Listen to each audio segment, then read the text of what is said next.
துப்பட்டா போடுங்க டோலி அப்படின்றது காலகாலமாக நம்ம கேட்டுட்டு இருக்கிறது தான். ஏன் நானுமே டெய்லி கேட்க தான் செய்வேன். ஓகேவா? பட் ஒரு கட்டத்துக்கு அப்புறம் நான் வந்து இப்படி தான் இருப்பேன் நான் முடிவு பண்ணிட்டேன். பட் ஆனால் ரீசெண்டாக நான் வந்து ஜி டிவியில் ஒரு ஷோ பார்த்தேன். இப்போ ரொம்ப ரீசெண்டாக ஆக்டர் ஆரி வந்து ஒரு டிபேட் ஷோ பண்ணியிருக்காரு. அதில் ஒருத்தர் அவ்வளோ பெரிய போடியமில் வந்து அழகாக சொல்கிறாரு, இவங்க துப்பட்டா போடல அப்படின்னா எங்களுக்கு அந்த மாதிரி ஒரு உணர்வுகள் தூண்டப்படுற மாதிரி இருக்குது அப்படின்ட்டு.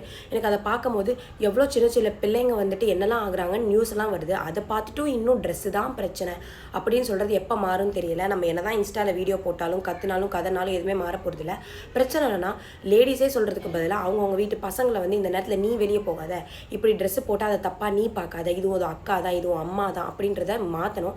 ஃபர்ஸ்ட் ஆஃப் ஆல் வீட்டில் ஜென்ஸ் இருந்தால் வீட்டில் ஜென்ஸ் இருக்காங்க ஷார்ட்ஸ் போடாத, வீட்டில் ஜென்ஸ் இருக்காங்க துப்பட்டா போட்டுட்டு, வீட்டுக்கு யாராவது வராங்க பாரு மேலே துப்பட்டா போட்டுக்கொண்டு எல்லா இடத்துலையுமே அந்த மாதிரி தாட்ஸை புகுத்துறது வீட்டில் இருக்கவங்க தான். வீட்டில் இருக்கவங்க மாற்றி சொல்லி வளர்த்தா அந்த ஜென்ஸுமே கரெக்டாக வளருவாங்க. அட்லீஸ்ட் அடுத்த ஜென்ரேஷன் நம்ம கூட இருக்கவங்களாவது மாறுவாங்க. இந்த ஜென்ரேஷன் பசங்க எவ்வளோ மாறிட்டாங்கன்னு தான் நான் சொல்லுவேன்.